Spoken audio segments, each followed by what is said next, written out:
बिहार की राजनीति में नीतीश कुमार का कोर वोटर महिला मानी जाती है और ऐसे में नीतीश कुमार के इस वोट बैंक पर बिहार के नेता प्रतिपक्ष तेजस्वी यादव की भी पैनी नजर है। और चुनाव से पहले तेजस्वी महिलाओं को लेकर कई योजना शुरू करने का वादा लगातार कर रहे हैं और करते आएंगे भी। इस तरह की रणनीति उनकी नजर आ रही है। अब देखिए, अंतर्राष्ट्रीय महिला दिवस पर भी यानी कल तेजस्वी ने महिलाओं और उनकी सुविधाओं को लेकर कई अहम वादे किए। ऐसे में सवाल ये कि माई बहन के बाद अब बेटी, हर वर्ग के लिए चुनावी तेजस्वी फेंक रहे गोटी। तो क्या नीतीश कुमार क्यों नहीं खोल रहे मुट्ठी? आज इसी मुद्दे पर हम चर्चा करेंगे। मेरे साथ चर्चा के लिए बड़ा पैनल राजनीतिक नेताओं का जुड़ चुका है। ग्राउंड जीरो से मेरे साथ मेरे सहयोगी जुड़ चुके हैं। आगे बढ़ें, लेकिन पहले बिहार की सियासत पर किस तरह की राजनीतिक प्रतिक्रियाएं सामने आई हैं, पहले वो सुनिएगा। लेकिन जिस तरह से कल हम बात कर रहे हैं, क्योंकि पहले माई बहन योजना के तहत 2500 रुपए महीना अगर यहां पर महागठबंधन की सरकार आती है तो तेजस्वी यादव ये वादा कर चुके हैं। कल उन्होंने बेटी योजना का ऐलान किया, जिसमें वो ये कह रहे हैं कि हम महिलाओं से वादा करते हैं कि जिस तरह से हमने माई बहन योजना के तहत हम 2500 का वादा करेंगे, पेंशन योजना के तहत वृद्धा पेंशन, विधवा पेंशन की राशि को बढ़ाया जाएगा, उसी तरह अब बेटी जैसा प्रोग्राम भी हम शुरू करेंगे और इसके तहत जन्म लेने वाली बेटियों को पढ़ाई के लिए सरकार उनके लिए योजना की शुरुआत करेगी। तो क्या कुछ कल बिहार की राजनीति में रहा, पहले वो सुनिए।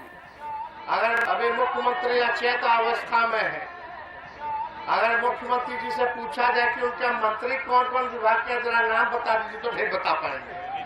जो सच्चाई है, ये 20 साल पुरानी सरकार है, आप लोगों ने भी देखा है। इसका एकमात्र सोल्यूशन है कि सरकार बदलिए, और जब तक सरकार नहीं बदलेगा तब तक आपके अधिकार जो है आपको नहीं मिलेंगे। हम आप सबको विश्वास दिलाते हैं कि दोनों सदनों में हम लोग मजबूती ढंग से आप सब लोगों की बात को जो है हम लोग उठाएंगे।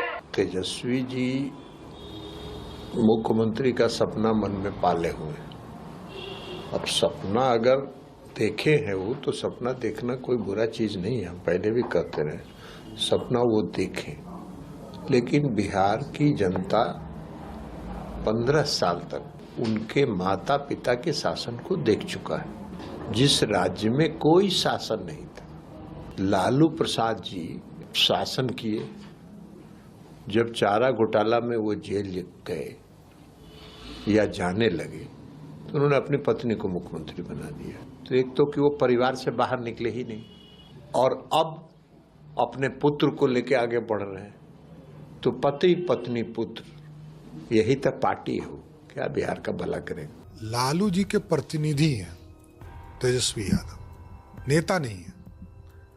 लालू जी आज कह देंगे कि तेज प्रताप हमारा वारिस होगा, तो कल से तेजस्वी को पहचानना बिहार की जनता भूल जाएगी। ये लालू यादव का खेती है।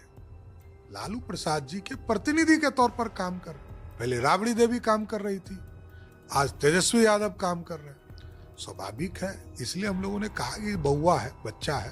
तुम्हारे पिताजी की सरकार को जनता ने देखा है, कैसे बिहार को लूटा है, बिहार में अत्याचार किया है, लोगों को घर में घुसकर गोली मारने की स्थिति आपके राज में रही है।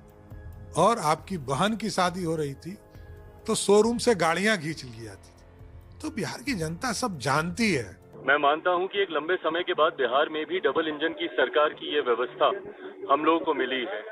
ऐसे में बिहार की जनता आगामी बिहार विधानसभा चुनाव के बाद भी पुनः एक बार एनडीए की ही सरकार को चुनने का काम करेगी, ये मेरा विश्वास है। और इस बार एक ऐतिहासिक जीत, 225 से ज्यादा सीटें जीतकर बिहार में इस बार हम लोग सरकार बनाएंगे, ये विश्वास है। देखिए, जहाँ तक उम्र का सवाल है, राजनीति में जितना उम्रदराज होते हैं उतना ही परिपक्व होते हैं। लेकिन अपने को युवा मान करके और सशक्त समझ करके तेजस्वी जो बोल रहे हैं, हम समझते हैं कि इनमें कोई क्षमता नहीं है।